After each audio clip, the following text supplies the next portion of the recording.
Nobody in this administration actually cares about Charlie Kirk, and it is the reason that you shouldn't be forced to either. We know Donald Trump cares more about his ballroom than his fake buddy, and he's only trying to exploit this for as much political gain as possible. But let's take a look at Kash Patel, someone who literally created the circumstances not only for this to take place, but a complete failure into the investigation and finding of the alleged assailant. We have seen screw up after screw up from Kash Patel, and even Donald Trump is starting to notice, which is the reason that new reporting from Fox, of all places, is suggesting it is over for Kash Patel and the walls are closing in. We are going to get into how Trump turned on him, but before we do, if I could quickly ask you to leave a like on this video, and if you haven't already and you enjoy our channel, to hit that subscribe button because it goes a long way in supporting our work. Now, before we get into this breaking new reporting about how it is over for Kash, I want to start with one of the biggest reasons why, and it's how he doesn't do his job.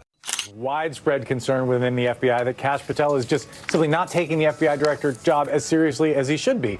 I spoke to more than 15 current and former FBI and Justice Department officials for this story, and among the things that I learned was that Patel's 8:30 a.m. intelligence briefing was reduced from 5 days a week to 2 days a week because he had trouble showing up on time.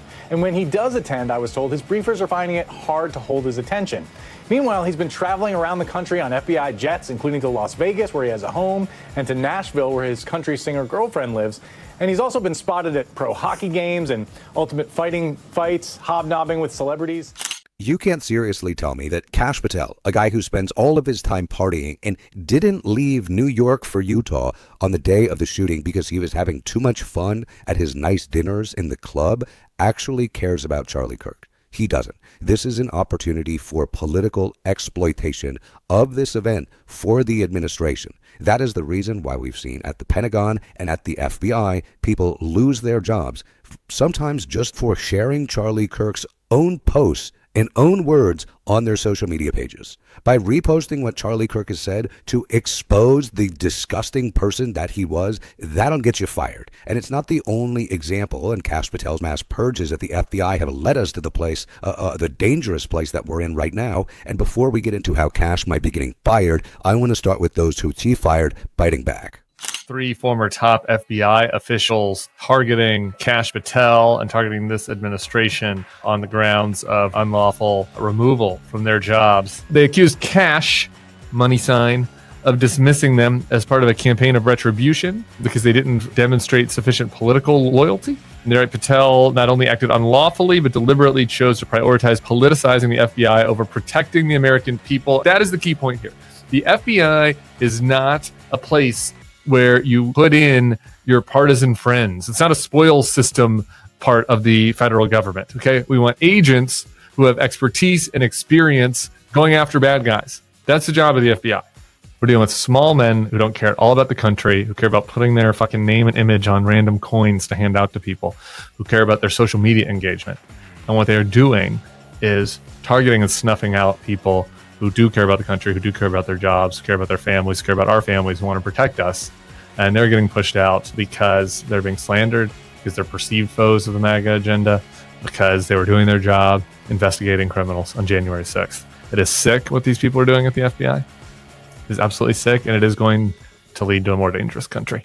And I think that both on the merits and on the politics of this, people should be outraged by the way that our federal police force is being run right now.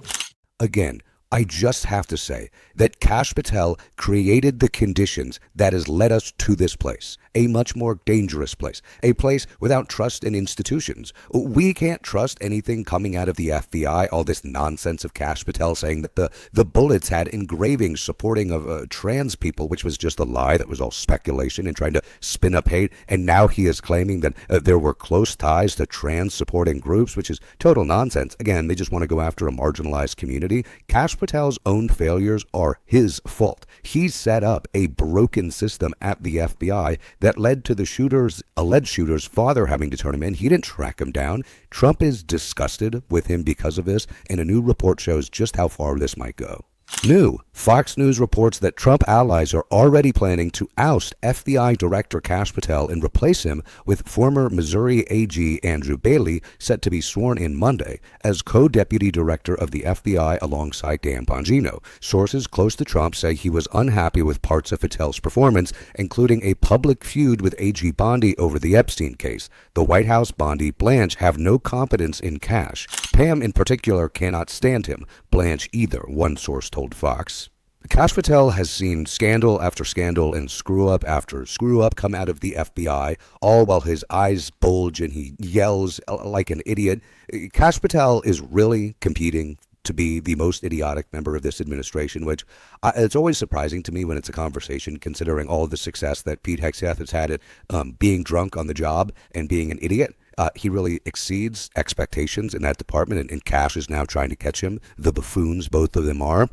But this is serious screw-ups when even Donald Trump is recognizing how bad you are at his job. But again, I have to reiterate the fact that I find it embarrassing that conservatives are demanding that we apologize, that liberals condemn these actions, that it's all our fault, when not only a guy like Kash Patel, who has an enemies list that he published, he put on record that Joe Biden, that Kamala Harris, that all of these former Trump officials who spoke out against him and have now had their security details stripped, that they are enemies of the state. Donald Trump called them the enemy from within. Kash Patel said that. So there's your rhetoric. By the way, MAGA, there's the inflamed rhetoric. But the guy who has so broken apart the FBI that they couldn't find this alleged assailant because Kash Patel has broken the Bureau.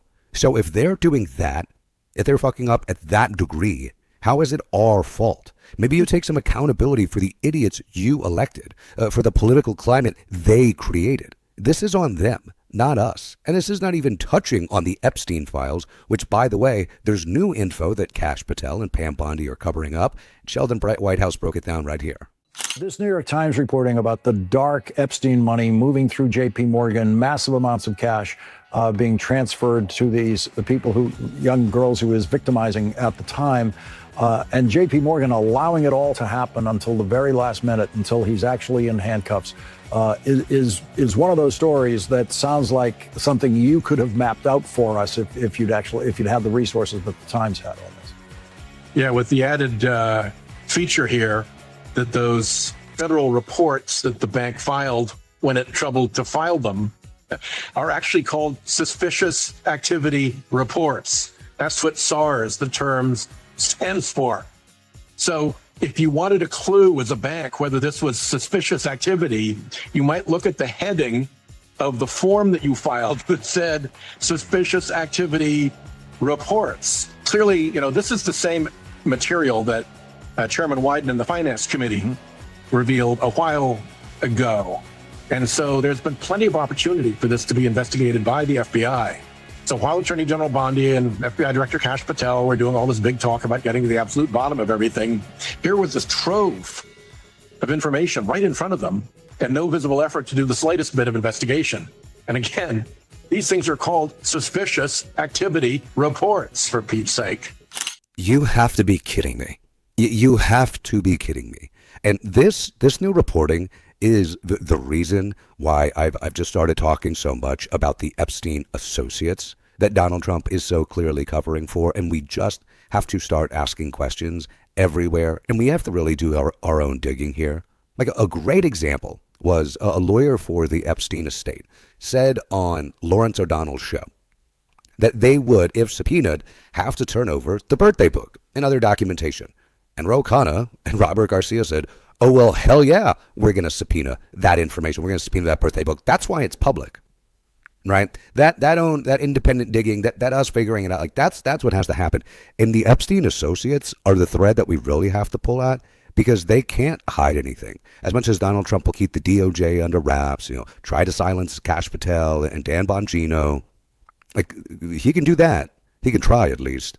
But he can't do that with Epstein's associates. It's why he is so terrified of them. And that's why this new development was especially damaging to Trump. He engaged potentially. Now, I think that is more incriminating than the birthday. The birthday just makes him look like a creep. But this, it's joking about selling a woman. When and why is that ever funny? And why is it that they would say that he would be one that would be buying a woman? And to say fully depreciated, and it had some things that really made you feel like it was somebody that was young, because it was talking about the ability to learn, like a quick learner or something like that. I don't remember the exact language.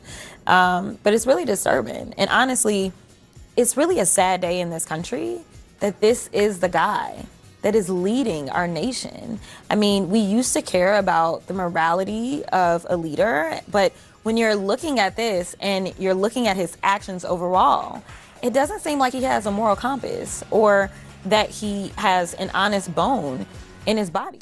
This was truly one of the, and it's hard to say one of the more sickening elements of the Epstein saga, considering how disgusting it all is. But to talk about a fully depreciated woman, and for our first thought to be, Donald Trump was buying an 18-year-old or a 17-year-old or a 16-year-old from Jeffrey Epstein, because that's what depreciated would mean for him. And for our brains to be in this place where this is how we're perceiving the president, and rightfully so, it makes me so sick and so sad that this is where we're at, that we see this and we're like, oh yeah, of course, Donald Trump was buying a teenager from Jeffrey Epstein. Like, how have we gotten to this place in our country that we see that? And of course, it's still a huge deal to me, and I'm going to keep talking about it. But so much of the media not only has moved on, but didn't even cover this. I feel like this flew so under the radar. How have we become that numb? That numb to it all.